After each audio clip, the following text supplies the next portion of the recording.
All right, Steeler fans, it is Friday. Means we go behind enemy lines. This time it's week 7, talking about the New York Jets prime time coming into Acrisure Stadium. To do that, I bring in Dan Burnham, who covers the New York Jets for Fans First Sports Network. Dan, what's up? How's it going? It's going pretty well. How you doing, Jeff? I'm okay. I got a lot of questions for you, man, about the New York Jets and Gang Green and Aaron Rodgers. First and foremost, let's start off with the head coach, actually. Let's start there. So, when the Jets decided to make the change at head coach, what was your take on that? Were you on board with that, or were you someone that was very hesitant about that decision? I was hesitant. I'm a big Robert Saleh fan. Always have been. I like what he brought to the team and to the defense. And making the change, it was a little early.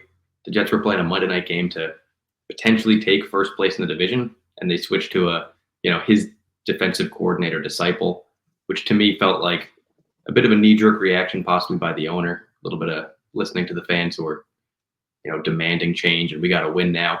It is a win now season, so at the end of the day, like if you can get some sort of spark by firing a coach and bringing somebody else in, Jeff Ulbricht's a former player, so maybe he could give you that, but it felt a little bit early. I would like to see it play out a little bit longer before making a change like that. So, how much do you think Aaron Rodgers had to do with that decision? Personally, I don't think he had a ton to do with it. Just from like the standpoint of Jeff Ulbrich is Robert Saleh's guy. It's not like they removed Robert Saleh and then put in, say, Nat Hackett to be the head coach or something like Right. that. That's a good point. It was another guy that was on the defensive side of the ball. They had the same sort of different styles of getting the message across, but it's the same message overall between the two of them, I think. Okay. So the Jets are 2-4, and last year, scrap it because Aaron Rodgers goes down after 3 plays.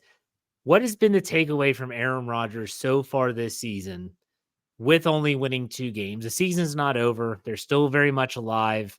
But what's the takeaway? What has been the common thread amongst the fan base in terms of Aaron Rodgers and his performance in those games? I think overall, Aaron Rodgers looks maybe a little bit older than we hoped he'd look. Maybe he looks like he's 40 years old, which we knew was a possibility, but it's been a while since we saw him on the field. But overall, like the Jets fans haven't seen a quarterback play the way that he has at that level really ever. Yeah. I mean, we had some Chad Pennington, Vinny Testaverde years and stuff like that, but this is higher than anything we ever saw from a Mark Sanchez or a Geno Smith.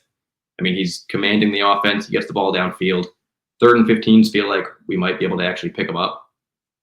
So I think that it's a welcomed change, and I like what I've seen so far. I just think that we have to get some issues internally, some penalties and some bad blocking and some bad luck kicking and stuff out of the way, and we can turn this thing around. But season's running out. So, yeah, I mean, I thought the Jets had a pretty good wide receiving core before they traded for Devante Adams, but bringing in Aaron Rodgers, very good friend. They've had a lot of good chemistry together when they were in Green Bay. What's your takeaway from the Devante Adams trade? We already have heard that Mike Williams is on the way out because, well, there's just so many spots to have devoted to your wide receiving core. I think they have great skill position players. When you look at Breece Hall in the backfield, Garrett Wilson's still there. How does Devante Adams change the dynamic of the offense for the New York Jets? The biggest issue with Aaron Rodgers, I think, thus far, and why we haven't really found our rhythm yet, is the lack of chemistry. And if you watch the early weeks of the season, Garrett Wilson and Aaron Rodgers just weren't on the same page. There were a lot of balls that I think Aaron Rodgers believed Garrett Wilson would make certain breaks or stop in the zone coverage at certain points. He didn't do it.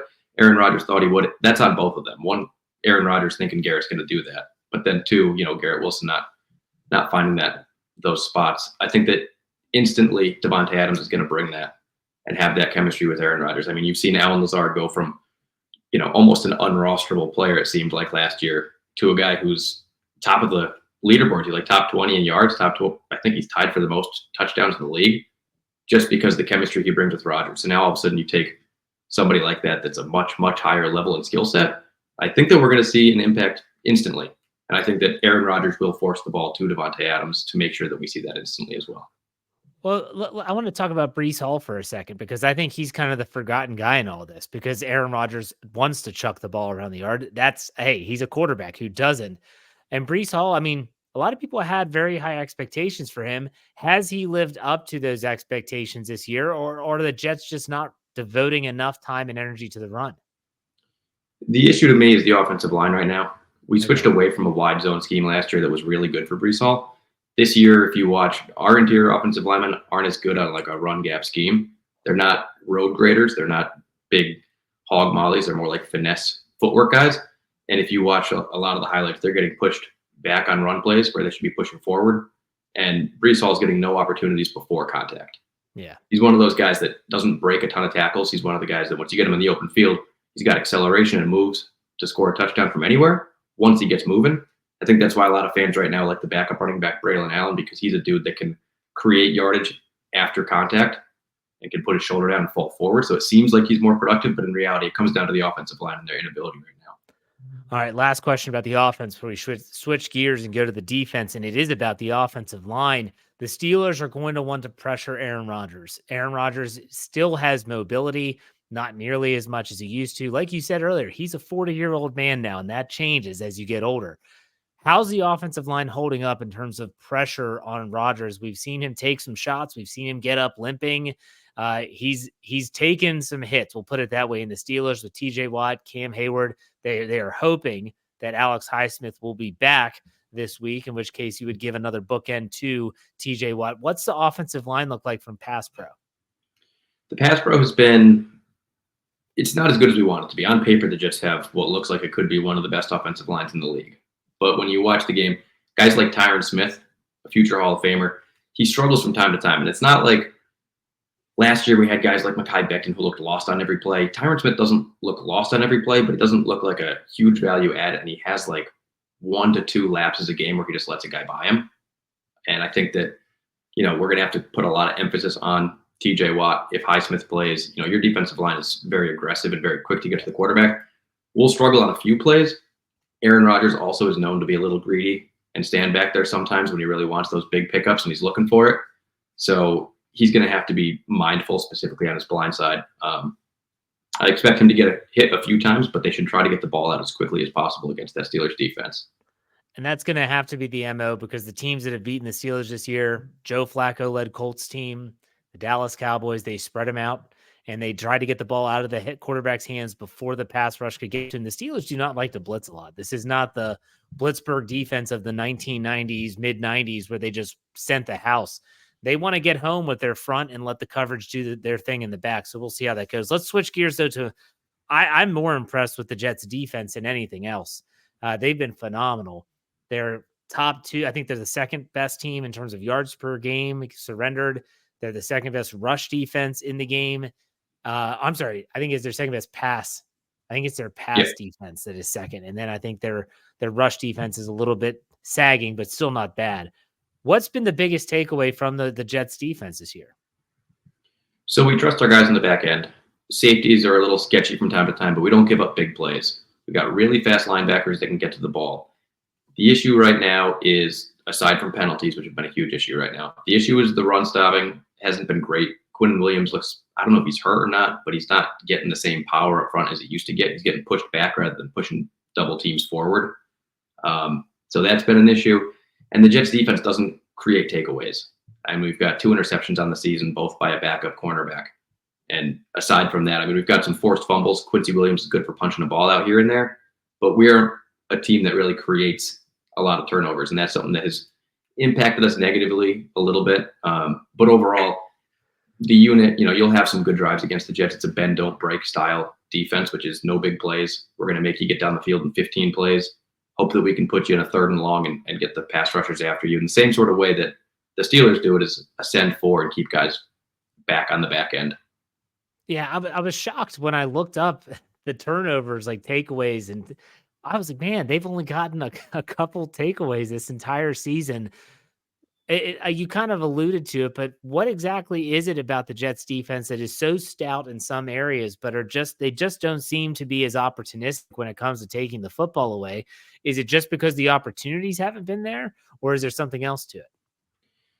They don't have great hands. Sauce Gardner's had his opportunities in the NFL to make interceptions. That's not something that he flourishes in right now. He's going to have to get better with his hands. The rest of the guys, they have the ability to pick it off, but the way you beat the Jets defense typically is just by attacking the zone and finding the soft spots within it. And most times when you're picking up passing yardage against the Jets, it's because a guy's wide open. There's not even a guy making a play on the ball. not a lot of pass deflections that you're seeing from the Jets. It's either an overthrown ball because the coverage is too good and someone just throws it away, or you find a guy open in the middle of the field if the pressure doesn't get there in time. All right, so I want to ask you a couple questions just about the Steelers fan base they're a knowledgeable fan base and they know the names that we've talked about offensively, defensively. Is there a player on the Jets that is a lesser known player that you're watching? You know this team very well because you follow them week in and week out. That you're like, you know what, about the Sauce Gardners and the Brees Halls and now the Devante Adams, but this is a guy that you might want to keep your eye on. Is there someone that fits that bill for you?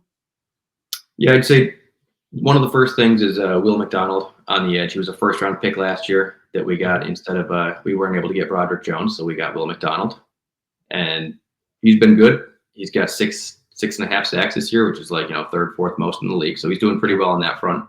And then our middle linebacker is an interesting spot because C.J. Mosley's had turf toe, and he's been in and out of the lineup this year. The backup behind him has been on the team. Jamian Sherwood was drafted as a safety, switched to linebacker right when he came to the Jets, and he's kind of been the understudy of C.J. Mosley. And so far this year, C.J. Mosley's a great player. He's the quarterback of the defense. He's got the mind. But Jamian Sherwood has a lot more speed. He's been really good in coverage. And they're actually, like last week when C.J. Mosley was healthy, they were trying to find ways to get all three linebackers on the field at the same time instead of the usual nickel package they like to run because our main nickel cornerback's banged up as well. So you're going to see probably more three linebacker sets with this guy, Jamian Sherwood, who's moving really quick to the ball right now. All right. And you mentioned C.J. Mosley's turf toe injury. Are there any other key injuries of note? And I know that, when we're recording this, they've only had one day of practice, but still, what have you seen in terms of injuries that might be notable? Yeah, nothing too serious for the Jets. Michael Carter, too. That's what we call him. We used to have a Michael Carter running back, and then we had Michael Carter, too. He's still MC2 to us, but he's been banged up. He didn't play last game. He is a Pro Bowl level nickel cornerback, which we'd love to have on the field. He also tackles really well for a small guy. So we hope to get him back. And then kind of coupling with that is his backup is sometimes a safety. If he's not able to play, our safeties are banged up as well. Chuck Clark left last game, wasn't able to come back. And he's a guy that we didn't have all of last year. He was injured, comes back this year, was playing at a pretty good level. But if he doesn't play, our backup, Ashton Davis, is very bad at pursuit angles and tackling. And usually you can get some free yards against him when you're running at him. Fair enough. Now, I have one more question for you before we talk about how you kind of view this game playing out. Not necessarily a prediction, just your overall outlook. And that is the Steelers have not made it official as of this being recorded when or who will be the quarterback for the Steelers. Mike Tomlin is keeping those cards very close to the vest. He's not saying it's Fields or it's Wilson. As a Jets fan, is there one that you would rather see over the other? Of course, we want to see Russell Wilson. Just because he's not as mobile? Like, is there a reason? 100%. We don't want to. Nobody wants to go game planning against a quarterback like that. We don't have one on our roster that we can practice against, and our defensive ends are slow. I mean, if you watch the Monday Night Football game, they lost the game on a clear Josh Allen run where he just audibled to himself, and our ends are just not quick enough to pick up the ground there. We had a great Pro Bowl guy, Jermaine Johnson, who's out for the year, unfortunately. So our defensive line with Hassan Reddick, not super quick, not great in contain, horrible at setting the edge. We do not want you guys getting outside. We want Najee Harris running up the middle, nice and slow like he does, picking up his 3 yards. That's it. Put you in 3rd and 4s and try to win there. All right.